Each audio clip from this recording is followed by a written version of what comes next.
ብቻህን ወይም ብቻሽን አይደለሽም እና መቼም አትሆንም። ውድ የተወደዳችሁ ቤተሰቦች ቅዱሳን በጌታ በኢየሱስ ክርስቶስ ስም ሰላም እያልኳችሁ የዛሬውን ዲቮሽናል መልእክት እጀምራለሁ። ትንሣኤውን በመልካም ትንሣኤውን ባህል እንዳከበራችሁ ተስፋ አደርጋለሁ። ግን የትንሣኤውን ስናስብ በዓመት አንድ ጊዜ የምናስበው ወይም የምናከብረው ሳይሆን በየዕለት ህይወታችን ልንለማመደው የሚገባ ትንሣኤውን ተከትሎ የሚመጣ ሌላ ነገር እንዳለ ልንገነዘብ ይገባል። ኢየሱስ ክርስቶስ እርሱ ሕያው ነው እና እርሱ ደግሞ ሕያው ስለሆነ ከአንተ ጋር አለ፣ ከአንቺ ጋር አለ፣ ከእኔ ጋር አለ። ክብር ለኢየሱስ ይሁን። አያችሁ፣ በዚያን ጊዜ የነበሩት ደቀ መዛሙርትና ዛሬም ደግሞ እኛም አሁን በዚህ ያለነው ትልቁ ደስታቸው የነበረው ኢየሱስ ክርስቶስ አብሯቸው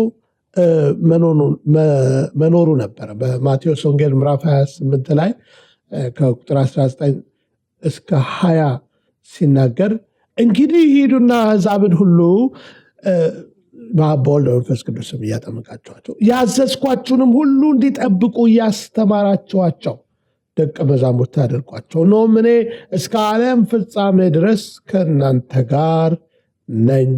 አሜን። ክብር ለኢየሱስ ይሁን። ይሄ የጌታ ትእዛዝ ደቀ መዛሙርቱን በጣም ያስደሰተ፣ እኔ ሁል ጊዜ ከእናንተ ጋር ነኝ የሚለው ብቅ ጥልቅ የሚል በአንድ በሆነ ጊዜ በቃ ጎብኘት ታርጎ የሚጠፋ በቀጠሮ የምናገኘው ጌታ ሳይሆን ሁል ጊዜ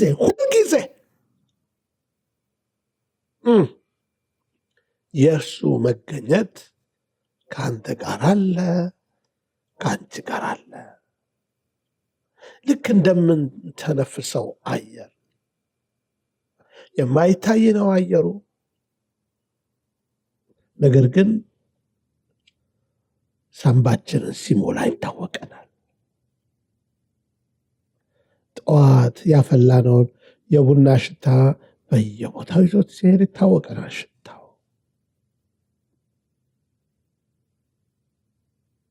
በተመሳሳይ ሁኔታ ጌታ ከኛ ጋር መሆኑን እናውቃለን። ምክንያቱም የእርሱን ምቾት፣ የእርሱን ጥበቃ፣ ማጽናናት፣ ፈውስ፣ አቅርቦት፣ የተከፈቱ በሮች እኔ እዚህ ነኝ ይሉናል። እኔ በዚህ ያለው ይለናል። በእነዚህ ሁሉ ነገሮች ወይም ጌታ እዚህ ያለ ይሉናል። እነዚህ ነገሮች እነዚህ ትንንሽ የየዕለት ተአምራት ስለ መገኘቱ የሚመሰክሩልን ናቸው።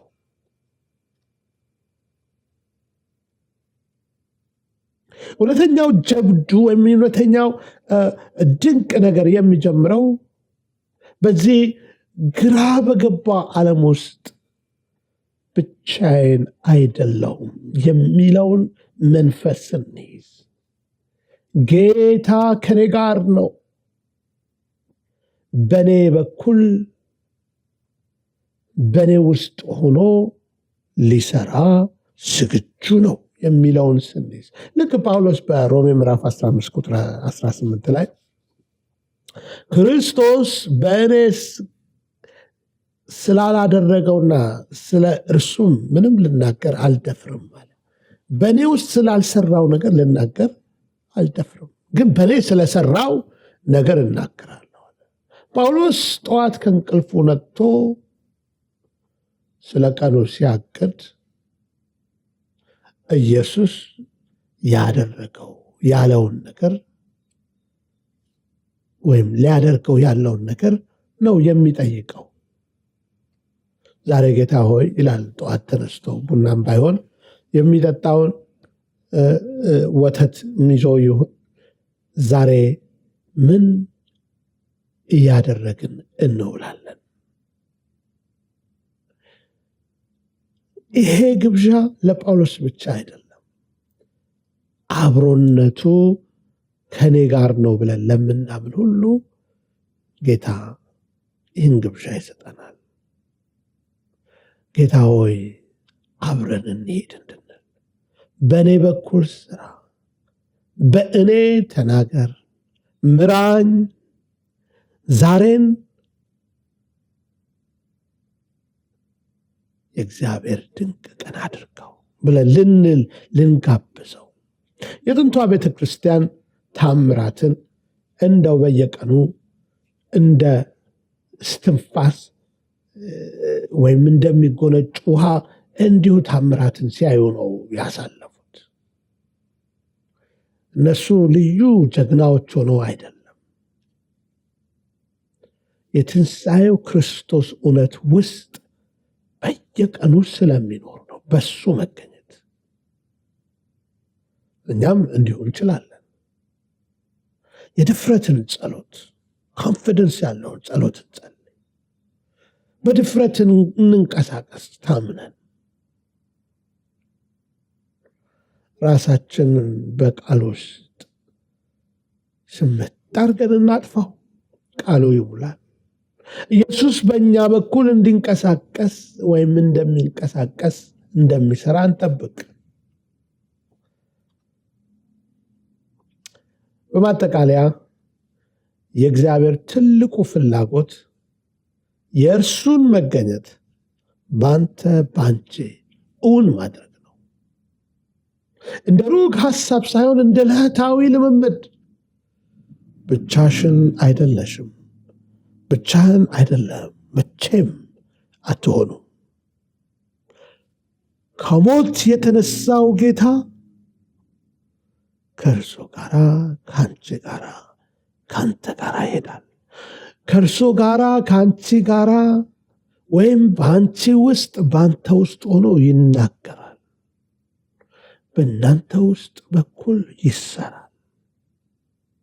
አሁን በዚህ እምነት እንውጣ እና አብሮ ለመስራት ጥሩ ቀን እንስጠው።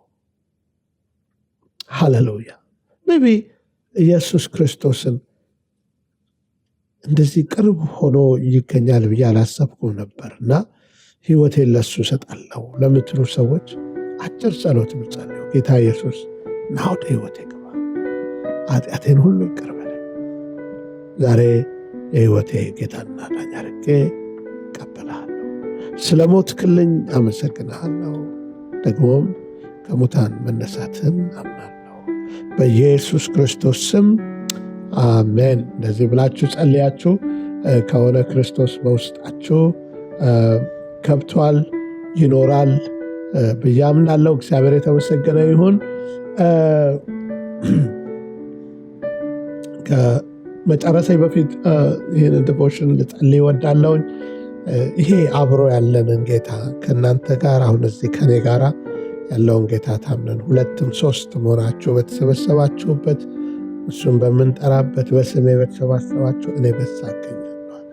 ዛሬ በእሱ መገኘት የእርሱ መገኘት ውስጥ ሆናችሁ የእሱ መገኘት ይነካችሁ ዘንድ ጸልያለሁ። እግዚአብሔር ሆይ ስለ ቃል እጅግ አድርገን እናመሰግንሃለን። ኢየሱስ ክርስቶስ ዛሬም ከኛ ጋር በመንፈስ ቅዱሱ ስላለ እናመሰግንሃለን። እያንዳንዱን ይህንን ቃልህን የሰሙትን እህቶችንና ወንድሞችን እንድትጠብቃቸው እንድትባርካቸው ጸልያለሁ። በመኪና ሲሄዱ፣ በአውሮፕላን ሲበሩ፣ በመንገድ ሲሄዱ፣ ከማንኛውም ክፉ ነገር በባህር ሲሄዱ አንተ እንድትጠብቃቸው በኢየሱስ ክርስቶስ ስም በደምህ ቅጥር ውስጥ የሆኑ ዘንድ የአንተ መገኘት አብሯቸው እንደሆነ እየታወቃቸው በድፍረት መውጣትና መግባት እንዲሆንላቸው ጸልያለሁኝ።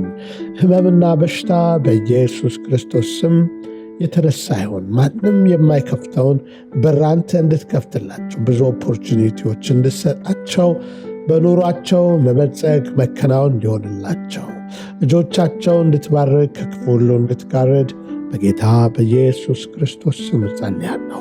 ይህ ሰው ይህ ቀን መልካም ቀን ይሆን ዘንድ ይህ ሳምንት የተባረከ ሳምንት ይሆን ዘንድ በጌታ በኢየሱስ ስም ጸልያለሁ። ስምን ባርካለን። ከፍ ከፍ በል። ስለ አብሮነትህ ተባረክ። አሜን። እግዚአብሔር ይባርካችሁ። መልካም ቀን ያልኳችሁ ይህንን አገልግሎት በጸሎታችሁም በገንዘባችሁም መደገፍ ትቀጥሉ ዘንድ ላበረታታችሁ እወዳለሁ። ደህና ቆዩኝ።